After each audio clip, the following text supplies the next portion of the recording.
नमस्कार, आदाब, सत श्री अकाल, जय भीम, जोहार। मेरा नाम है नवीन कुमार। एक भाजपा सांसद ने प्रधानमंत्री नरेंद्र मोदी को चुनौती दी है कि इतिहास में अमर होने का यही सही टाइम है। नेहरू को फ्लॉप साबित करने का इससे सुनहरा मौका कभी नहीं आएगा। इससे अच्छा और सच्चा मौका नहीं मिलेगा, नहीं मिलेगा, नहीं मिलेगा। आप सोच रहे होंगे भाजपा में ऐसा कौन नेता पैदा हो गया जो पार्टी में रहते हुए, वो भी सांसद रहते हुए, सीधे प्रधानमंत्री नरेंद्र मोदी को चुनौती दे रहा है। वो भी कोई ढके छुपे नहीं, डट के, खुलेआम। लेकिन ये बात 16 आने सच है। सुब्रमण्यम स्वामी ने मोदी को चुनौती दे डाली है कि चीन से लाल लाल आंख करके युद्ध कर ही डालिए, ठोकिए ताल, जो होगा देख लिया जाएगा। अभी नहीं तो कभी नहीं। साबित कर दीजिए कि चीन इंडिया के आगे तेल बेच रहा है और हम लोग उसकी फुलझड़ी, मुर्गा, सांप, रॉकेट चलाते चलाते ऐसे मलखान सिंह हो चुके हैं कि बेतिया, बरौनी, बेस्ती, बहराइच में बैठकर मिसाइल दागेंगे और बीजिंग धुआं हो जाएगा, एकदम राख। रामदेव उसी राख का दंतमंजन और बर्तन मांजने का साबुन बना के आयुर्वेद के नाम पर बेच देंगे और हम लोग मंजन से चमकता हुआ दांत चियार कर कहेंगे, देखो हम इंडिया वाले बीजिंग शहर के राख से बर्तन मांजते हैं। क्या समझे? कुछ कर डालिए। इतिहास आवाज दे रहा है, वरना नेहरू का बैताल जिंदगी भर कंधे पर बैठा रहेगा। जी हां, बीजेपी नेता सुब्रमण्यम स्वामी ने केंद्र सरकार को चीन से युद्ध की चुनौती दी है। उनका कहना है कि इस मिथक को तोड़ना जरूरी है कि चीन भारत से ज्यादा ताकतवर है। उन्होंने एक ट्वीट करके कहा कि चीन हमसे ज्यादा ताकतवर है। इस मिथक को तोड़ने के लिए भारत को उसके साथ युद्ध करना चाहिए। वैसे भी हमारे पास आरएसएस है, बजरंग दल है, विश्व हिंदू परिषद है, श्री राम सेने है। चीन के पास क्या है? कम्युनिस्ट पार्टी को संघी कानी उंगली पर उठाकर पटक देंगे। सुब्रमण्यम स्वामी ने सीधे नरेंद्र मोदी को ललकारते हुए कहा कि पूरी दुनिया कह रही है चीन का वित्त मंत्रालय प्रधानमंत्री नरेंद्र मोदी के पीएमओ की तुलना में ज्यादा खराब स्थिति में है।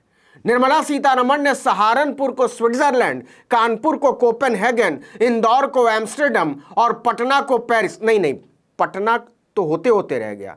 अब वहां से मोदी जी ने कृपा वापस ले ली है, लेकिन इतना भी बहुत है। हां, तो सुब्रमण्यम स्वामी कह रहे हैं कि इसका फायदा उठाइए Modi ji.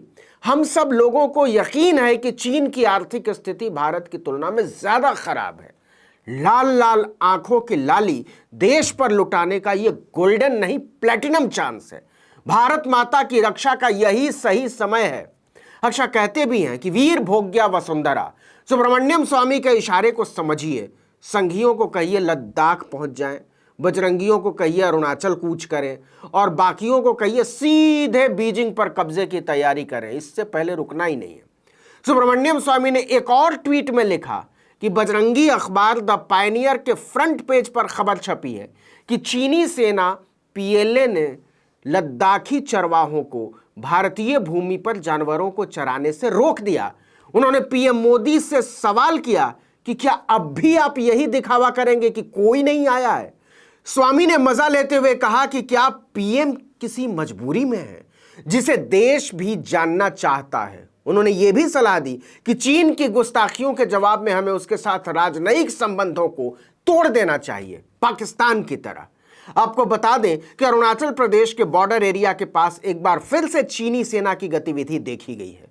Peoples liberation army ने अरुणाचल प्रदेश से लगी सीमा के पास बड़ी बड़ी मशीनें उतारकर निर्माण कार्य शुरू कर दिया है, ऐसा कुछ रिपोर्टों में कहा गया है। राज्य के अजौ जिले के स्थानीय लोगों ने इसका वीडियो बनाया है। इंडिया टुडे की एक रिपोर्ट के मुताबिक एक वीडियो सामने आया है जिसमें दावा किया जा रहा है कि अरुणाचल प्रदेश की सीमा के पास चीनी सेना ने कंस्ट्रक्शन के काम में इस्तेमाल होने वाली मशीनों को उतार दिया गया, उनको देखा गया है। अजौ जिले के लोगों के मुताबिक पीएलए के सैनिक भारतीय सीमा के नजदीक स्थित चागल गांव के हाडीगारा डेल्टा 6 इलाके में निर्माण कार्य कर रहे हैं। रिपोर्टों के मुताबिक कंस्ट्रक्शन गतिविधियों का यह वीडियो 11 अगस्त 2022 को रिकॉर्ड किया गया है। इस वीडियो में एक पहाड़ी इलाके में कुछ लोगों को मशीनों के जरिए पहाड़ तोड़ते हुए देखा जा रहा है। अरुणाचल प्रदेश में एलएसी के नजदीक रहने वाले लोगों ने इसे चीनी घुसपैठ की नई कोशिश बताते हुए गंभीर चिंता जताई है। सुब्रमण्यम स्वामी कोई हवा में बात नहीं कर रहे हैं, पूरी दुनिया जानती है कि लद्दाख सीमा विवाद के बीच चीन भारत के खिलाफ तमाम तरह के पैंतरे आजमा रहा है। चीनी सेना तिब्बत और नेपाल से ऐसे लोगों की भर्ती कर रही है जो हिंदी भाषा बोलते और समझते हैं। इससे पहले भी खबरें आई थी कि चीन अरुणाचल प्रदेश से लगी सीमा के पास अपनी ताकत बढ़ा रहा है। मई 2022 में भारतीय सेना के ईस्टर्न कमांड के officer lieutenant general RP Kalita ने खुद कहा था कि चीनी सेना ने एलएसी के पास गांव बसाए हैं। उन्होंने कहा था कि चीन अपनी सीमा के पास सड़क, रेल और एयर कनेक्टिविटी बढ़ा रहा है। यही नहीं, चीन श्रीलंका तक घुस आया है। भारत के तीखे ऐतराज के बाद श्रीलंका ने पहले तो उसके जासूसी जहाज को हम्बनटोटा बंदरगाह पर लंगर डालने से मना किया, लेकिन चीन के सामने उसकी यह हिम्मत 24 घंटे भी नहीं चली। आपको बता दें कि चीन का जहाज युआन वांग 5 श्रीलंका के हम्बनटोटा बंदरगाह पर 6 दिन तक डॉक था। चीन का यह जासूसी जहाज करीब 750 किलोमीटर तक आसानी से निगरानी कर सकता है, जबकि हम्बनटोटा और कन्याकुमारी की दूरी बमुश्किल 450 किलोमीटर है। हम्बनटोटा में चीन ने अपने सैन्य अफसरों का पूरा शहर बसा डाला है। इसीलिए बिल्कुल सही समय देखकर सुब्रमण्यम स्वामी ने मोदी को चुनौती दी है कि चीन से दो दो हाथ कर ही लीजिए। भारत के इतिहास में अपना नाम स्वर्णाक्षरों में दर्ज करवाने का यही मौका है। लेकिन विदेश मंत्री एस जयशंकर इसके आड़े आ रहे हैं। मोदी जी की लाल लाल आंख के बावजूद उनकी जुबान चीन के नाम पर लड़खड़ाने लगती है। जयशंकर ने पिछले दिनों एक कार्यक्रम में भारत और चीन के संबंधों को लेकर गोलमोल भाषा में जवाब देते हुए कहा था कि सीमा की स्थिति भारत और चीन के बीच आगे के संबंधों को तय करेगी। यह आपसी संवेदनशीलता, आपसी सम्मान और आपसी हित पर निर्भर करता है। एशिया सोसाइटी पॉलिसी इंस्टीट्यूट के उद्घाटन भाषण में विदेश मंत्री ने कहा कि एशिया का भविष्य काफी हद तक इस बात पर निर्भर करेगा कि निकट भविष्य में भारत के चीन के साथ कैसे संबंध विकसित होते हैं। उन्होंने सीधी भाषा से कन्नी काटते हुए, खिचड़ी बनाते हुए, असली मुद्दे पर बहलाते हुए कहा कि सकारात्मक पथ पर लौटने और टिकाऊ बने रहने के लिए संबंधों को 3 चीजों पर आधारित होना चाहिए: आपसी संवेदनशीलता, आपसी सम्मान और आपसी हित। सुब्रमण्यम स्वामी ही नहीं, पूरा देश जानता है कि जो नरेंद्र मोदी डोकलाम के बाद से चीन का नाम भी जुबान पर लाते हुए कांप उठते हैं, उनकी हालत चीन से दो दो हाथ करने का ख्याल लाते हुए भी कैसी हो जाती होगी। लेकिन चुनौती तो चुनौती है। वैसे चलते चलते आपको बता दें कि सुब्रमण्यम स्वामी ने भारत की नागरिकता को ठुकराकर कनाडा जा बसे मोदी के प्यारे पत्रकार अक्षय कुमार से भी मजा ले लिया है।